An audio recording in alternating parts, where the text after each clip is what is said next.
Mom, Mom, I'm begging you, just this once. I'd rather die than cut it off. The words broke out into the pale morning light like a crack slicing through the fragile breath of a city not yet awake. A child's voice, hoarse, pleading, but not crying.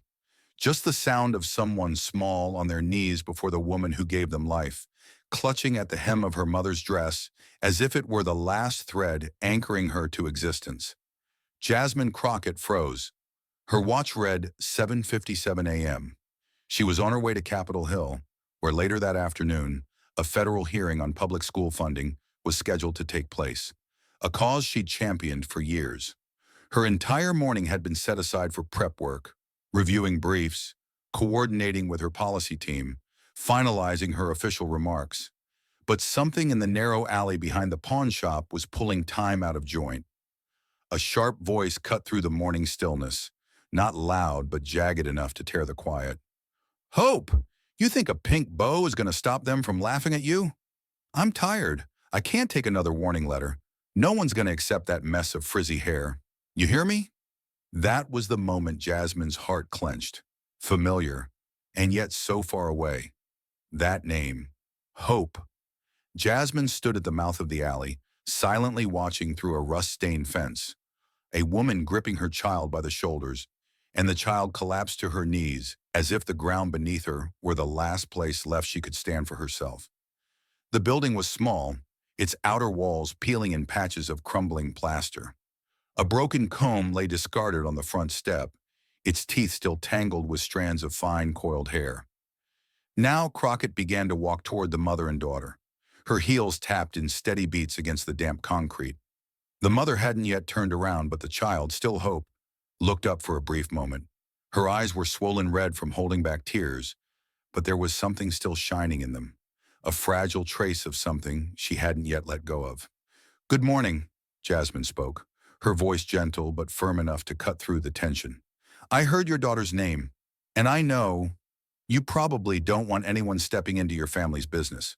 But some things, if left unchecked, leave no chance to make them right. And I can't stay silent, not when I know just how deep the damage runs if we keep letting it slide. The mother tightened her grip on the scissors.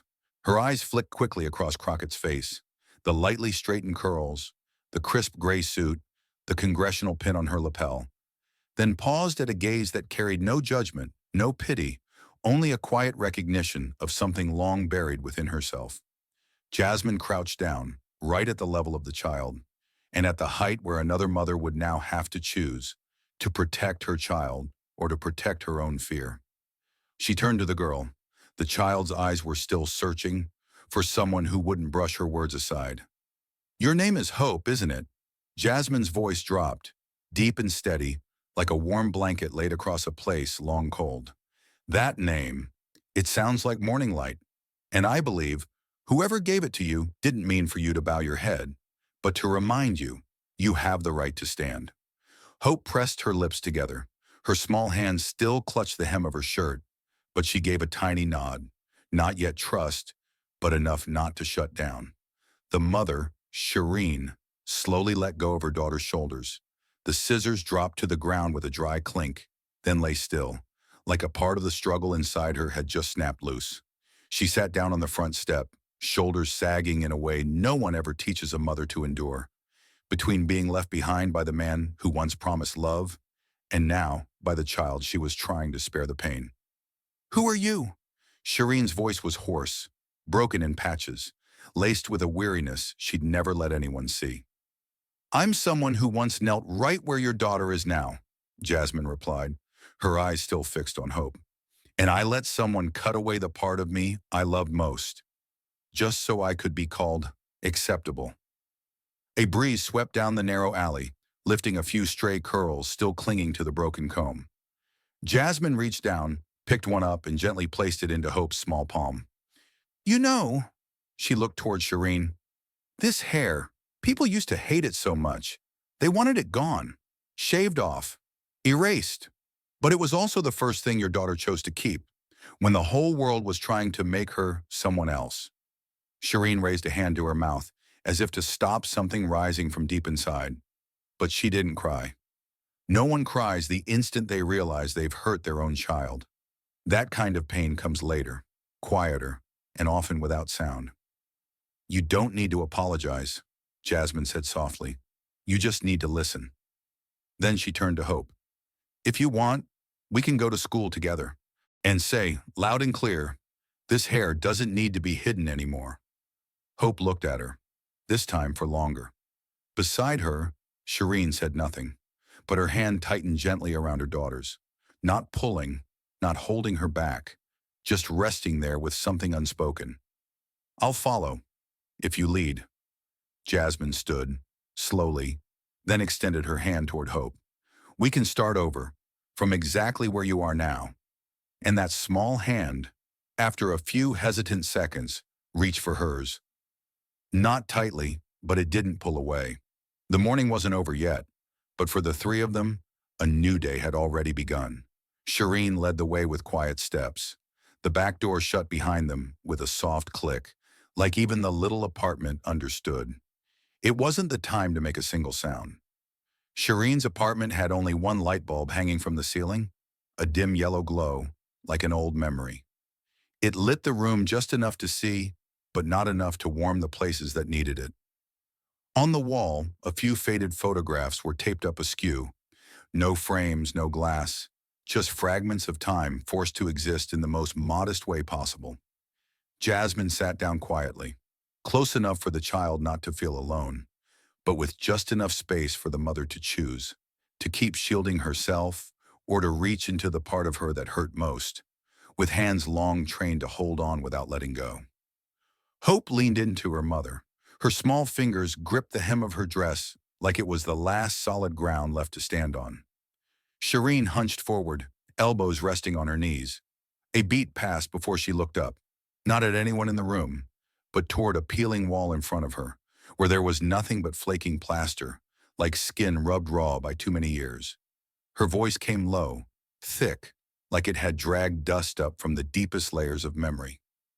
When I was little, my hair was even messier than hers. But my grandma, every time she combed it, used to say, tidy hair makes a proper girl. Tangled hair means a tangled life.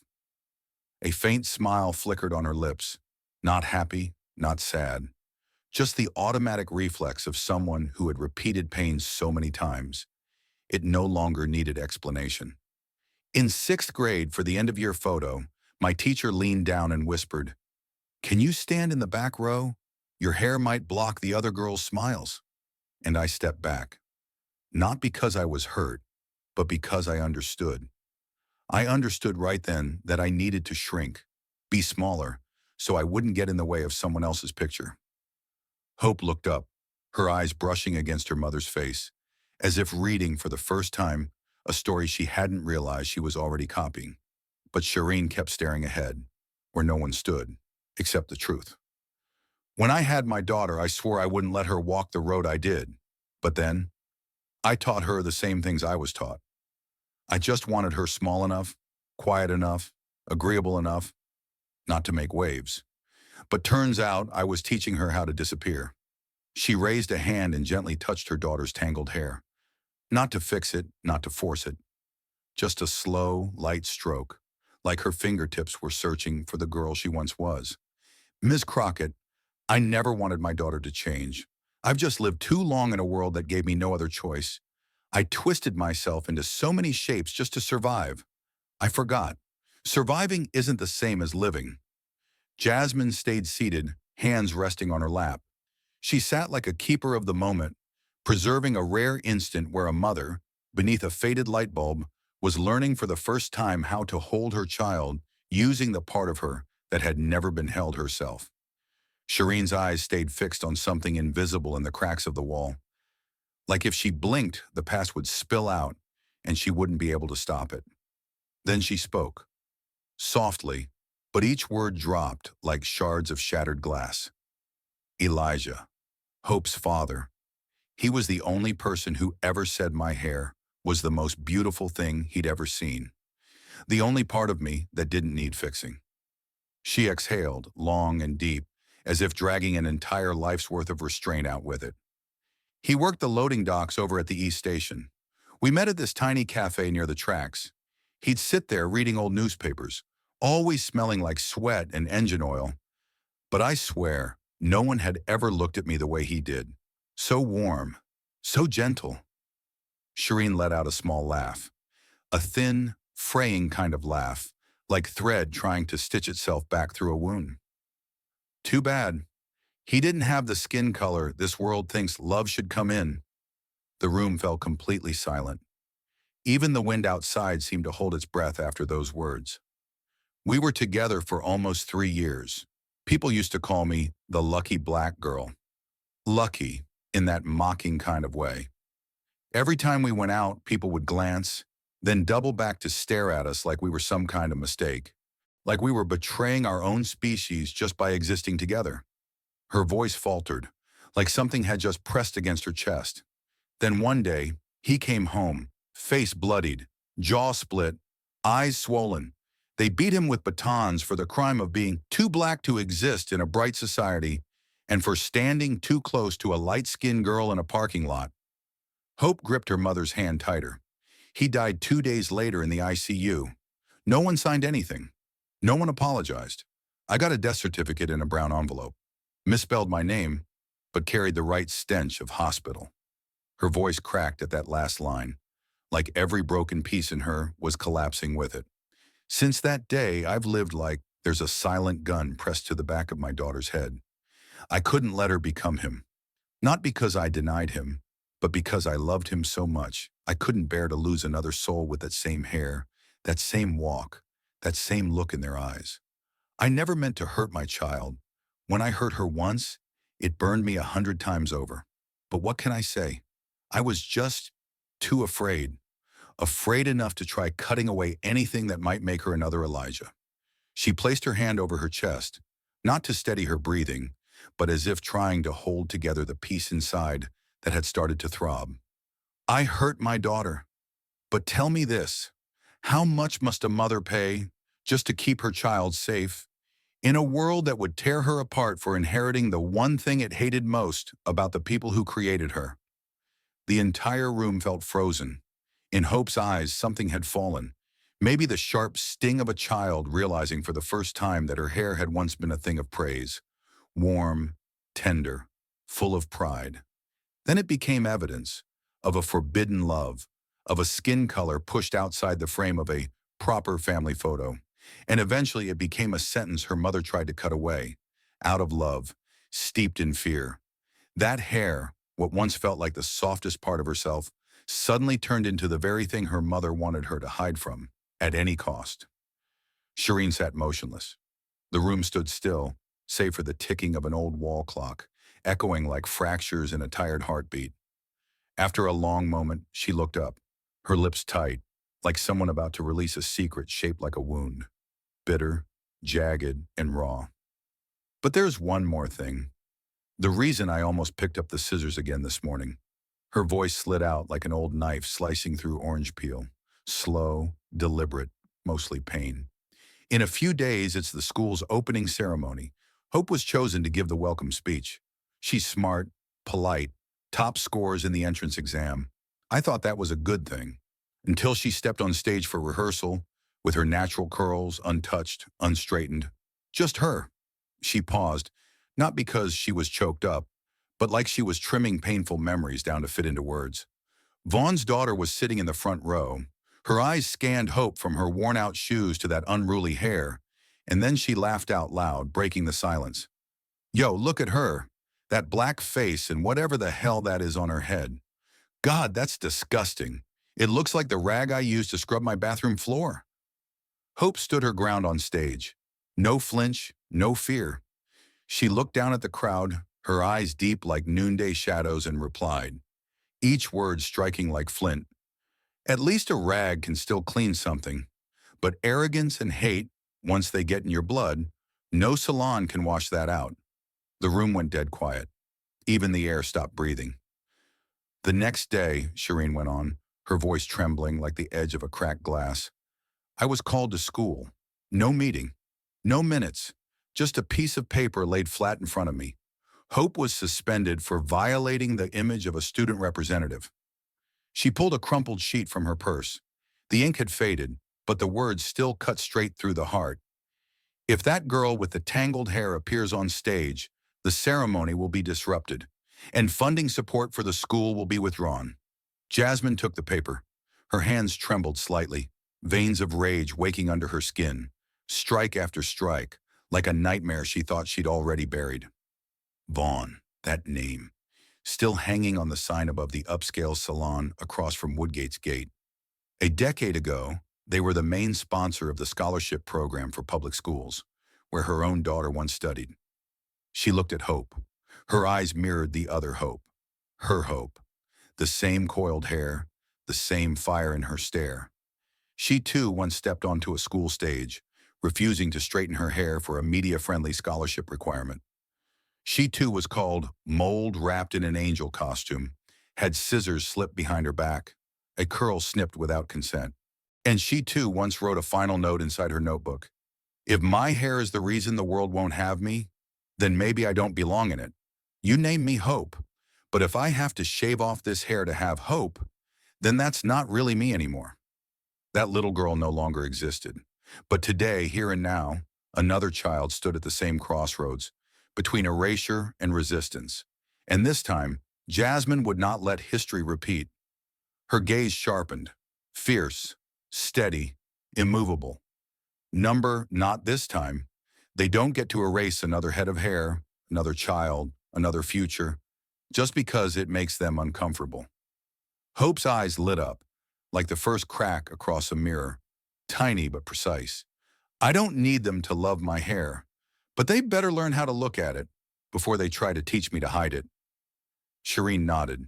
Her eyes brimmed but didn't falter, like a woman who'd finally laid down the weight of silence she'd carried across too many years. Jasmine stood. Her posture was straight as a boundary stone. She placed a hand gently on Hope's shoulder, then gave it a light squeeze, just enough to say, "You won't walk this alone." "We're going to school," she said, "and this time they're going to listen." The next morning, the front gates of Woodgate High swung wide open. Silk flags fluttered in the early wind. Students in white uniforms filed into the auditorium. The front steps had been scrubbed spotless.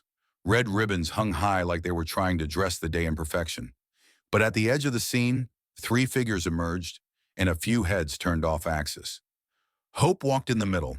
Her white shirt fit clean against her frame. Her curls were tied back with a pink ribbon, swaying like the motion of a spirit that had never been tamed. Shireen walked on her left, not holding her daughter's hand, but not letting go in her heart. And on the other side, Jasmine strode forward, congressional pin on her lapel, expression solemn but not cold, like she hadn't come as a politician today, but as a keeper of a testimony about to unfold. As they approached the school gates, 2 security officers stepped forward, blocking their path. One of them spoke, his voice slightly hesitant when he saw Jasmine. "Ms. Crockett, the 2 individuals accompanying you aren't on the guest list or among verified guardians. We've been instructed—" "It's fine," a woman's voice cut in, sharp, composed, from the steps of the auditorium. A figure in deep crimson emerged, tall and straight like a command baton. Her silver hair was shaved close to the scalp, and a coat of dried blood-red lipstick sealed her firm mouth. Deborah Ellis, principal of Woodgate. She walked over, smile at the exact calibrated width, voice polished as though it had been rehearsed in front of a mirror. "Welcome, Ms. Crockett. We've been informed of your visit. Woodgate is always honored to receive distinguished guests, especially those with influence in the legislative sphere." She turned to the guards with a slight nod. "Please allow Ms. Jasmine through. I'll have a seat arranged for her in the official guest section." Then her gaze settled on Shireen and Hope. Not long, but long enough for the invisible line to harden into a wall. "As for the other 2, I'm afraid today they're not authorized to access the ceremonial area. Per school policy, students currently under suspension and their guardians are not permitted to attend public events." Jasmine didn't respond right away. She looked at Deborah, not squinting, not flinching, just staring, like she was seeing straight through a thin glaze of carefully applied pretense. Then she turned to Shireen, and her eyes softened. A beat passed. When she looked back at the principal, her voice was steady and firm. If this space only has room for me, then I'll stay outside. Because what matters to me today isn't the seat I'm offered, but the way children like this one are kept outside the gate just because they don't fit into someone else's image standard. Deborah paused for a moment. She straightened her posture slightly, then smiled again. A cold smile, smooth as porcelain glaze. Then perhaps we should wait until this afternoon. There will be a meeting of the District Board of Education at the central office. If you'd like, the school can extend you an invitation to formally share your perspective. Jasmine slowly lowered her gaze to Hope. The girl stood still, hands steady, eyes locked. Very well, she said, looking directly at the principal. I've heard about that meeting, and I'll be there. Not as a politician looking for a stage, but as a citizen here to see how this system answers to its own conscience. The gates closed behind them, but inside, somewhere among the rows of student seats, eyes began to turn and whispers started shifting direction. 3 p.m., Main Hall, District Board of Education headquarters. Inside the meeting room, the polished wooden floor gleamed. Everything was perfectly arranged, down to the tiniest detail. The scent of glass cleaner mixed with the aroma of fresh wood. Overhead lights cast even beams across the long oval table, where nameplates, minutes folders, and glasses of water were aligned like props in a pre-scripted play. At the center sat Principal Deborah Ellis, her back straight, fingers laced on the table. Her gaze fixed on the door, lips slightly curved, an expression worn by someone who believed the outcome was already hers. To her left, Elaine Vaughn, the matriarch of the Standard Salon empire, leaned back in her leather chair, legs crossed, Cartier bracelet catching the light, nude polished nails wrapped around a cup of black Americano. She arched an eyebrow at Deborah. Still no sign of the Congresswoman? I heard she showed up this morning with that suspended child and her mother, right at the school gate. Deborah turned, offering a pleasant but hollow smile. Not to worry, ma'am. She knows how the game works. Politicians like Crockett don't risk entangling themselves in something this murky. Trust me, everything's under control. Elaine took a sip of her coffee and set the cup down without a sound. Good. I don't invest to be surprised. Just as the words left her mouth, the rear doors of the room swung open. Jasmine Crockett stepped in like a note that didn't belong in the score, but instantly rewrote the rhythm. She carried no sweeteners, no soft packaging, just a clean line, a gaze deep and unshakable, like even the ceiling beams had to pause and make room for her. Behind her came Hope, her steps firm, and Shireen, the mother who once nearly cut away her daughter's hair out of fear. Now she walked close beside her, chin lifted, hands unlinked, but her eyes meeting every face in the room, full on. Deborah froze for a moment. Elaine turned her head, her gaze icy now, no longer casual. A voice called out, "Let's begin the session." Following protocol, Deborah was invited to speak first. She rose with a calm, deliberate tone, one that carried the air of someone convinced they were writing a page in history. At Woodgate, we strive to maintain a model environment, structured, inspiring, exemplary. We do not reject difference, but we expect our student representatives to adhere to communication standards. All decisions are made through consensus, involving our parent council and sponsor organizations. No one is being singled out. What we're dealing with is simply a matter of incompatibility. Elaine Vaughn followed, fingers interlaced in front of her like she was pitching a new hairstyle to a boardroom. I represent the district's education funding system. We do not discriminate, but we do reserve the right to choose. A representative image should project brightness, modernity, and public accessibility. If a head of unruly hair or a brooding expression interrupts that projection, then I'm sorry, but that's a liability this system cannot afford. Jasmine remained seated, her eyes sweeping across the room before she spoke, her voice smooth and sharp like steel. Then let me ask this. When did incompatible become a code word for excluded? And who gave you the authority to define bright as white skin, straight hair, and silence? Deborah responded immediately without hesitation. We're not excluding anyone. We're simply selecting the right person to represent us. Elaine tilted her head slightly, her lips curling like cracked lipstick. Ms. Crockett, I believe everyone has the right to wear their hair how they choose. But that doesn't mean every hairstyle is fit to become the face of a public campaign. Jasmine didn't reply right away. She looked at both women as if peering through two layers of polished glass. So when exactly did hair need permission to exist? And who owns the right to define what counts as acceptable? A board that never asks the children how they feel, but meets 3 times a quarter to adjust the backdrop of a poster. Deborah folded her arms and leaned back in her chair, her voice still composed. We're running a school, not a social movement. If every student insisted on showcasing their individuality in a representative role, then who would be left to represent anything at all? Elaine chimed in, like she'd memorized the script. We invest in image because it's the only universal language between schools and communities. A clean face, well-kept hair. That's our promise to taxpayers that this school knows how to cultivate excellence. Jasmine sat up straight. Her gaze wasn't icy, but luminous, like a spotlight cutting through dust that had settled on a question no one wanted to ask. What about the child, she said. How much of your investment includes how they actually feel? Or are you just selecting faces that don't make you uncomfortable in front of a morning camera crew? Elaine raised an eyebrow and delivered each word with surgical precision.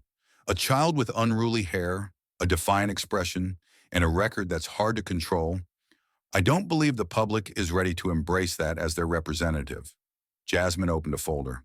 She pulled out a worn photo of a girl, maybe 13, with eyes deep like a still lake in early autumn, her curls billowing around her face like strands of carved light. My daughter, Hope. She wasn't chosen either. She paused. Her voice, at first steady, carried undercurrents. If you listened close, you could hear every breath echoing something never fully spoken. She was smart, kind, loved poetry. She had this strange little habit, writing down her dreams at the end of every journal page, like they were small exit doors from a world she never quite belonged to. One by one, Jasmine laid the documents across the table, as if returning truth to a space that had buried it beneath funding and formality. Minutes from a parent council meeting where her daughter's name was crossed out in red ink. An internal email urging the removal of curly hair and brown skin from promotional materials. A suspension notice, no name listed, but attached to a photo clearly showing her child. And finally a sheet of thin notebook paper, folded and still bearing the imprint of small fingers. She opened it slowly and read aloud, just loud enough for even those at the far end of the room to hear every word. If I have to change my name just to be called, if I have to straighten my hair just to be seen, then what does the name Hope even mean anymore, Mom? She thought, maybe if she studied harder, fit in better, changed just a little, everything would be fine. But the cost of fine in this system is a slow erasure, strand by strand, thought by thought, piece by piece, until one day she couldn't even recognize herself. Jasmine looked up. Her eyes now weren't those of a politician questioning policy, but of a mother laying her grief bare as living evidence. She was mocked for her hair, had scissors slipped through it behind her back. One day she came home with a patch missing above her neck, and still she smiled, told me, "It's okay, Mom. Hair grows back." But self-worth, when it's been uprooted, no conditioner in the world can make that grow again. She reached back into the envelope and drew out a check, shimmering paper, one corner scorched, the handwriting slanted and thin. Don't waste energy on outliers. I trust Ms. Jasmine will know which campaigns are worth pursuing. This is what you sent me, a check for $50,000 to buy my silence, to turn a child into a manageable statistic. She placed it beside her daughter's note, one a goodbye, the other a bribe. 2 pieces of paper, one smudged by water, the other singed by fire, each telling the truth this room had spent years avoiding. But I'm not here today to negotiate. I'm here because I owe a debt, one I never got to repay to my daughter, who died quietly in a world that nodded politely around her, safer faces. I'm here for Hope, the girl who carried a name that meant light, but never once felt lucky enough to keep the curls that came with it. When Jasmine Crockett finished speaking, she stepped down from the podium. She walked toward the back row, each step steady, light as breath, but heavy enough to register the tremble of a child curled into herself under too much light. She stopped in front of Hope, bent down just enough to meet her gaze and to place her heart exactly where the girls had been waiting. You don't have to be the strongest person in this room. You just have to be yourself, the way your hair chose to stay with you through everything. If there's something you've kept quiet because you never found someone to hear it today, the world is listening. Hope looked at her, a fleeting moment, but in her eyes was an entire journey, feeling its way back toward the light. Jasmine's hand remained outstretched, not pushing, simply present, like a vow. Hope stood. Her feet touched the floor, lightly but growing surer with each step. The room didn't go silent. It leaned. Chairs, walls, hundreds of eyes. They all pulled back, just slightly, to make space for something that had waited too long to be said. Hope stepped up to the microphone. The light caught the full fall of her natural curls. I used to feel like an ink stain slipping off the edge of a notebook. Quiet, different, easy to erase. But today, if I could rewrite my name, I'd use the very curls they once called ugly. I don't know where I went wrong. Being born like this. Brown skin, curly hair. Is that really a crime? A hush fell, not because there was nothing left to say, but because every answer had already been spoken. In the words of a child. Crockett smiled softly in Hope's direction, a slight nod, not just a thank you, but a confirmation. You step forward, and you're not stepping alone. She returned to the podium, her voice low and resonant, like a drum sounding in the chest of a city finally listening to its own heartbeat. We are not here today to tweak a line in the handbook. We're here to confront a question this society has long avoided. Who holds the ruler labeled acceptable? And why must children cut parts of themselves off just to fit into a frame drawn by adults? She paused, her eyes scanning the room. If a child has to bow their head every morning just to pass through the school gate, then the problem isn't in the child's posture, it's in the height of that gate. And if an education system only selects faces that look good on a poster, then what they're building isn't a school, it's a stage full of masks painted with donor money. In that moment, in a tucked-away corner of the AV control room, a young teacher, wiry and silent, held his phone steady. He blinked once, then hit share. Within the hour, the video swept through the nation's educational networks. No one clipped the beginning, the part where a child stood in the light, speaking about holding on to her hair the way you hold on to the last untouched part of yourself. Across social media, the responses poured in. Hair should never be the reason a child loses her future. Thank you, Representative Crockett. For once, someone's heart was wide enough to shelter those left out. Major news outlets picked it up. Shockwaves from Woodgate, a few curls, a few children, and an entire system weighed on the scales of justice. The state education board ordered an emergency investigation. The school district froze all funding contracts with Vaughn and Company. The principal was placed on indefinite leave pending review. The salon executive, who appeared at a press conference later that afternoon, had swollen eyes and a trembling voice. Not from remorse, but because, for the first time, power wasn't enough to outrun consequences.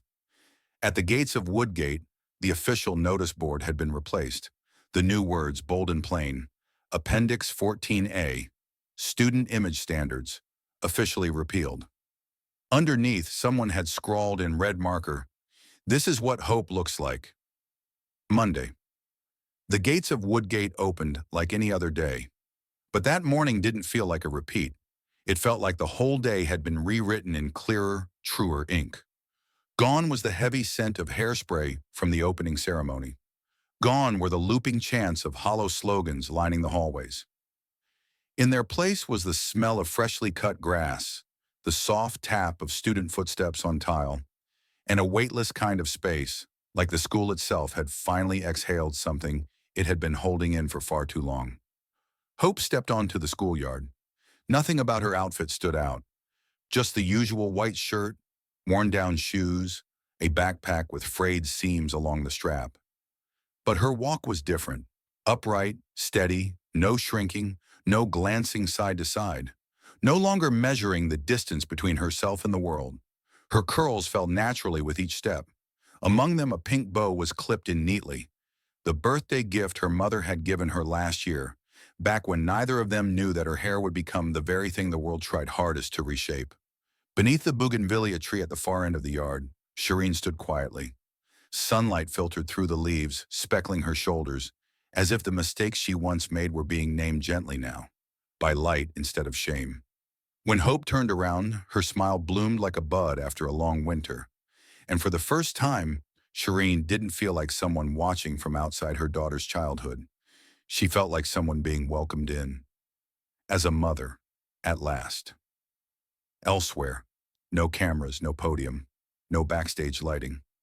Jasmine Crockett sat alone in her office, late in the afternoon. On her desk was a small envelope, thin, with no return name. But the slanted handwriting across the front made her chest tighten the moment she read the first line. Dear Ms. Jasmine. Inside was a crayon drawing, a big wild cloud of curly hair, wrapped protectively around a small red heart at the center. Below it, a line of messy, rounded letters, imperfect but whole. Thank you so much. I'll try my best to stay true to myself. I hope I grow up to be smart and kind like you. Jasmine placed the drawing down. She didn't cry, but her fingers lightly touched the heart, like they were tracing the old rhythm of her own, from a past that hadn't fully closed. The curtain hadn't been drawn. Outside, the dusk filtered through the window, laying a soft layer of silver across the city. Not radiant, not loud, just still. Like the world had finally found a quiet way to be kind again. She leaned back in her chair, head resting gently, eyes closed, so she could better hear the sound of memory. That night in her dream, there were two children, curls in their hair, voices small but steady, like anchor points in the eye of a storm, still whole, just like their name, Hope.